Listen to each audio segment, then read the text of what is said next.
What's up, peeps? I just wanted to kind of touch in with you and talk to you about adventures in pumping. Yes, the breast. I feel so lame saying that, but seriously, it is like real out here in these streets. Anywho, I have 3 kids and I successfully breastfed all of them, each one longer than the one before. My first daughter, I managed to breastfeed for about 4 months. So yay, not a long time. Laws and things were a lot different back then when I had her. They did not have the law in place where your employer had to give you time. At the time I was teaching and my planning period was at the end of the day. So after I returned to work at 3 months, it took about month 4 before I just was not making enough milk. And also I wasn't as knowledgeable. So there probably was a chance to save it and boost my milk supply back then, but I just didn't know anything about that. So when I looked at the fact that I couldn't even produce a bottle per feeding, I just thought that I was drying up, but knowledge is power. Anyhow, with baby number 2, I managed to go about 11 and a half months. 9 of those months, maybe 9 and a half. Let me think. Yeah, 9. 9 of those months were with her actually nursing. And then she is my more difficult child, to put it nicely. She's a sweetheart, but she will challenge you, and she has been that way since she was born. So at about 9 and a half months, when she had teeth and she decided that she was gonna bite the mess out of me, I decided I'm done. I spent about the next month, maybe a little bit more, maybe 6 weeks exclusively pumping. And again, hard to kind of keep up with the demand. So then after that, I had some frozen milk that took us like another 2 weeks or so. And so she was able to have that. And then at 11 and a half months, I had no more milk left. I was pretty much tapped out. I'm done. She wouldn't go on me without biting the mess out of me. And I don't enjoy pain. So that's a negative. So anywho, we went ahead and transitioned her to whole milk about 2 weeks earlier than they recommend 1 year. But does the body really know 2 weeks worth of difference? I don't think so. So it's all good. She's almost 3 now, so obviously it was okay. And then there's baby number 3. I am just finishing nursing my 3rd child. And I managed to nurse him to about 13 months. And he would still nurse right now if I chose to keep going down that route. However, I hate pumping. And if you have ever pumped before, I'm sure you feel my pain. So I pumped all the way through when he was 1 year old. And then we transitioned him to whole milk during the daytime when he was at daycare. And I decided that in the evening time and in the morning, instead of like pumping or anything like that, I would just actually nurse him. So I did that for a little past, maybe about 13 and a half months. Right now he is 14 months. You hear the kids over there? Lord, they're crying. Just watch this. Just wait. Here she comes. See, this is that middle one that I was telling you about. The one that's trying. She said sister hurt her arm. I guarantee you sister didn't even touch her arm. Sister hurt your arm? Yes, sister go. Oh, she said sister go. Wait, come show the camera what sister did. Come here. Hurry up. They don't want to wait on you. Come. Okay, come here. Wait, get up so you can see. You gotta get taller. Gotta get taller. Ugh, get up. Okay. Sister hurt my arm. She did like what? She did like that? Yeah.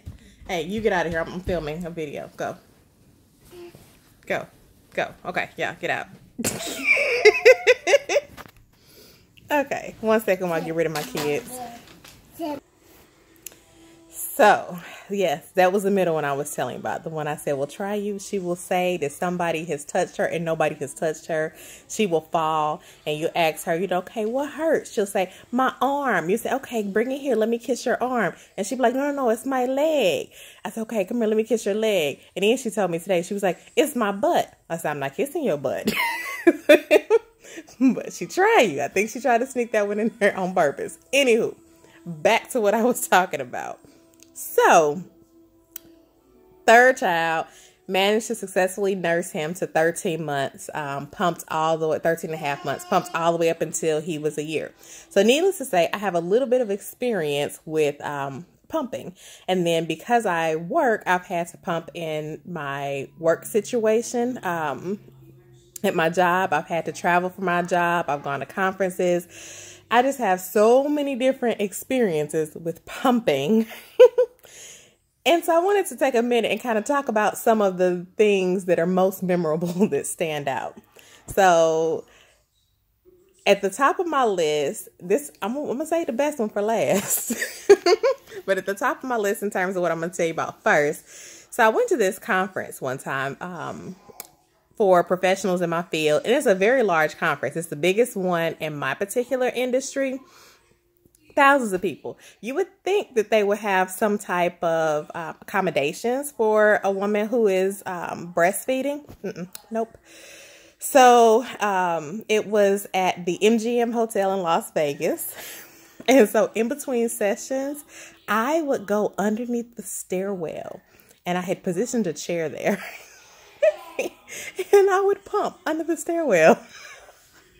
And just be praying and hoping that nobody came by and saw me. I became a master at like lifting this shirt up and then pushing it back down like over the, pump piece so that nobody could see that.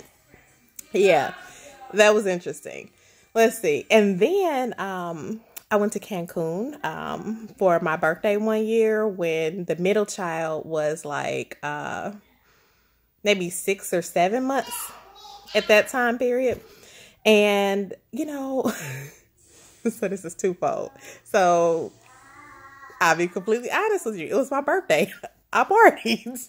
It was an all-inclusive resort and alcohol was involved. So I had to be very mindful of when I pumped to make sure that there was nothing in my system.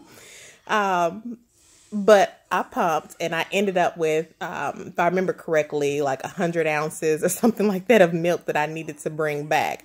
And not only that, but I'm keeping it like, on ice, during the stay or whatever the case is. And then you're trying to bring back 100 ounces of breast milk through TSA security. And they're like, what is this? Oh, that's breast milk right there. And then you just see this strange look that comes over everybody's face. Yep, I said that.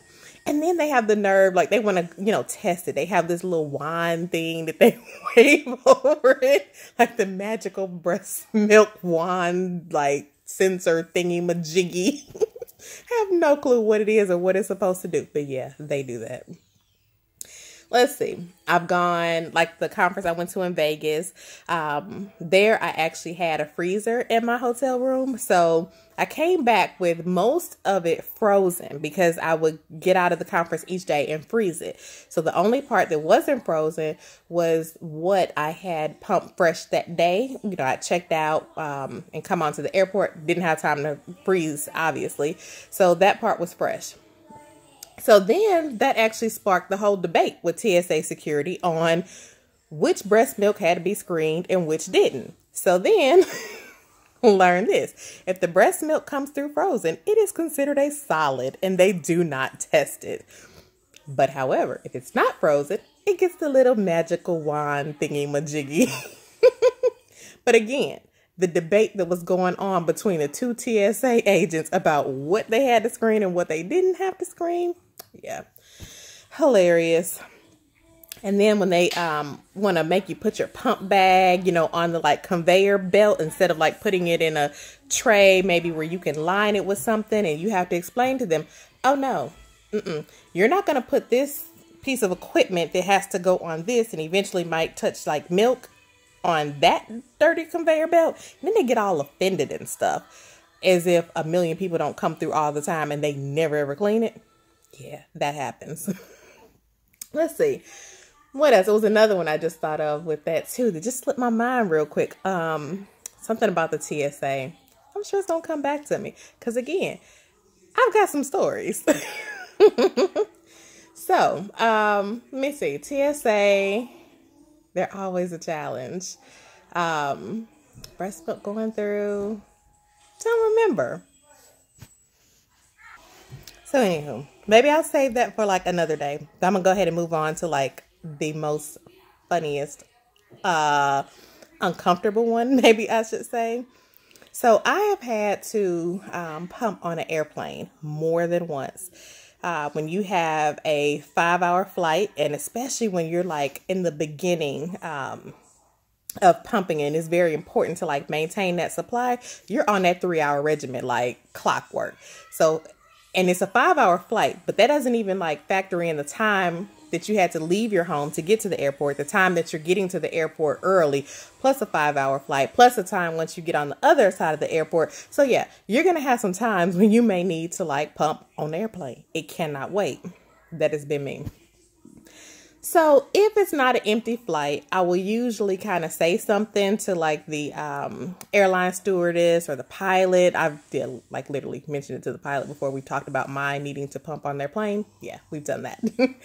But anywho, if it's not a full flight, they will usually accommodate and like try to move me to a row where nobody else is on that row. If it's a full flight, yeah. The very first time I did it on a full flight and I didn't say anything to the person, I kind of felt like the weird, like, what is she doing over there? So I decided I'm going to just try to, as much as possible, just give them a heads up at the beginning of the flight before it ever even starts. That way, you know, when I start, you know, pulling out, you know, weird equipment and you see my hand go inside my shirt, you know, you don't have to be all alarmed and wonder what is going down in these streets. Anywho, so this particular time, there was a gentleman sitting on the aisle seat. His wife was in the middle seat and I was on the window. So I turned to her before, you know, we ever even left. I said, just so you know, I said at some point during the flight, I said, I'm going to need to pump. Just wanted you to know so you know, didn't wonder what was going on. She's like, oh, okay, you have a baby. Fabulous. She turned to her husband. She said, hey, honey, she's going to need to pump, you know, at some point during the flight. She was like, are you okay with that? As if like I needed her husband's permission. Like I was only even telling you because you're sitting next to me. And then he leans forward and he looks at me. He says, heck yeah, I even help her if she needs it. Awkward. But what do you do? Like I cannot make these things up. Some of the experiences that I have had. But I laugh at it. You know, what can you do? You know, I've had to pump in my daughter's school before, you know, and they're like, and I mentioned it to them, you know, we're there for an event. I got to do it.